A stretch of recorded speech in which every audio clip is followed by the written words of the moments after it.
It's back to New York City, and it's back to basics.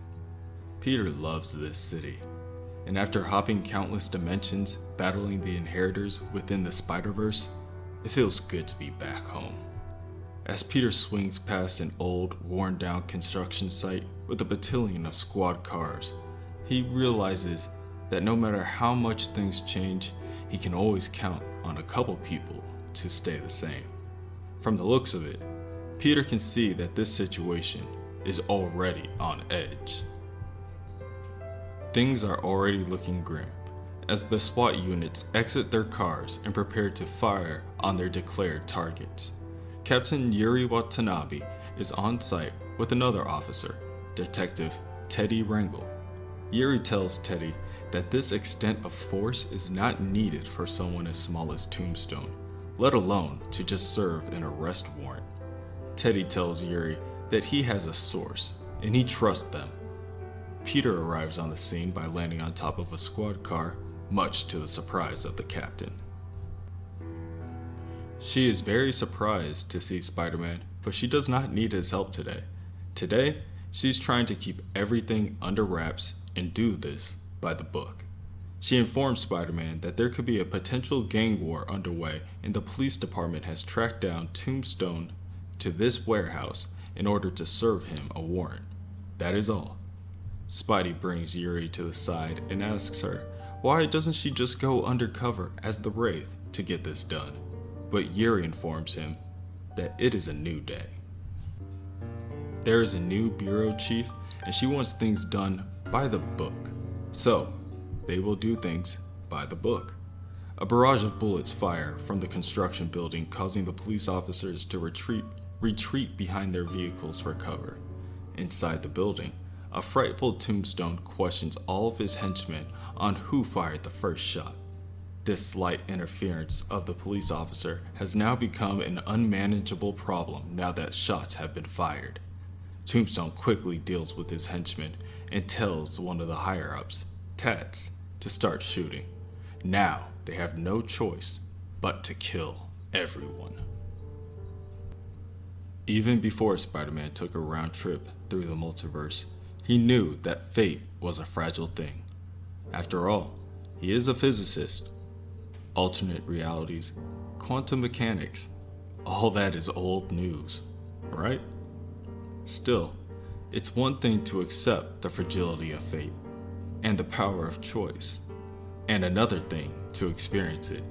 As bullets continue to fire, Spider-Man swings into action. He enters the construction site and quickly dispatches the henchmen. Tombstone, having superhuman strength and stamina, proves to be a tougher problem until he too is dealt with by Spider-Man knocking him out of the building and into the nearby bay of water. Spider-Man chases Tombstone down and delivers him to the police when he notices that Detective Wrangle was shot. He is carted off and transported by an ambulance when Yuri informs him that Teddy was her mentor. She owes him everything, and she will make sure that Tombstone pays for the damage he caused this night.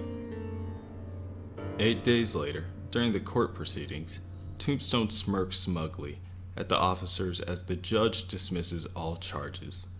The judge goes on to state that all of the evidence found that night while serving the warrant were gathered illegally. At the moment, Detective Wrangle is in a coma, and since the police officers are unable to identify the source used in Detective Wrangle's original arrest warrant, the judges will have no choice but to dismiss the case. As the courtroom empties, the new bureau chief stops Yuri and tells her that this loss is on her head, and she expects a full report on her desk in the morning. Back in the day, Teddy made it all sound so easy. A good cop protects his partners and catches the bad guys. Yuri visits her friend at the hospital after the hearing in order to make sense out of things. Peter Parker steps into the room, stating that Parker Industries has just made a technological donation to the hospital, and he was just checking in and to see how things were holding up. Yuri knows that Peter used to date her fellow officer Carly Cooper, so she updates Peter on Teddy's status. She is being honest with him when she tells him that things are not looking good. While the Kingpin is gone, It has left a vacuum that the other crime lords are trying hard to fill. Teddy's heartbeat begins to fade, and a crash cart is called in. Teddy did not make it through the night. Later, Yuri goes to visit the grave of her mentor when a man arrives. He informs Yuri that he was Teddy's source.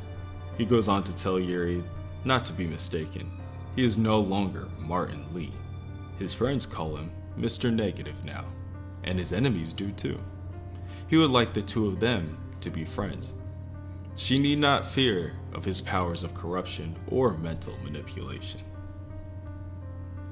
Mr. Negative hands Yuri an envelope and she promptly opens it, finding it contains evidence of Judge Howell purchasing illegal drugs off of one of Tombstone's men. Yuri questions the piety of Mr. Negative delivering that evidence, tipping off Detective Randall, helping her. This is obviously a power play. Mr. Negative tells her that it may be a power play, or it might not. The question is, why does she care? Yuri delivers the photos to the chief, and the chief asks her what her source is for these documents. Yuri, meanwhile, is more concerned with getting the warrant for the judge's arrest. It is obvious now that he is colluding with Tombstone. Obvious to who? Asks the chief. There is nothing in these photos that indicate that drugs are in the unmarked bottles. She warns Yuri to make sure she chooses her next moves wisely. If they are going to arrest anyone, then they are going to do it by the book. They are officers of the law, not vigilantes. But maybe that's the problem. Maybe she has been going at this the wrong way. Before, Yuri Watanabe became the Wraith. She quit after Carly discovered her secret and made her promise that she would stop. She only picked the mask back up to help Carly discover the strange connection between Dr. Octopus and the superior Spider-Man some months ago. Since then, she's been finding it rather hard to return to the life of a good cop. But a good cop got her friend killed and set Tombstone free. Time for Plan B. The Wraith runs into Spider-Man on the way to one of Tombstone's construction sites. She informs him that he is dealing drugs out of this location and it can be traced back to one of his customers, Judge Howell. She is looking for evidence, drugs, records, anything that can lead Tombstone to Howell. Spider-Man cannot help but feel as if this is a personal matter for the Wraith. As he turns to check a nearby vault, his spider sense goes off. Spider-Man turns to see Tats firing off a rocket launcher and quickly tackles the Wraith in order to get her out of the way. He then chases down the rocket and webs on it as it pulls him off into the distance. The Wraith takes this opportunity to unarm and knock out Tats. She looks over to the rocket launcher laying on the ground and decides to reload it in order to fire it at the nearby vault, causing it to open with an explosion, sending debris flying everywhere. Spider-Man is able to redirect the missile into a nearby river when he hears the explosion from the construction site. He arrives on site and quickly begins to reprimand the Wraith. What was she thinking, firing off a rocket? She could have killed someone. She's only concerned with one person, Tombstone, and it does not look like she killed him in the explosion, so she will continue to move forward.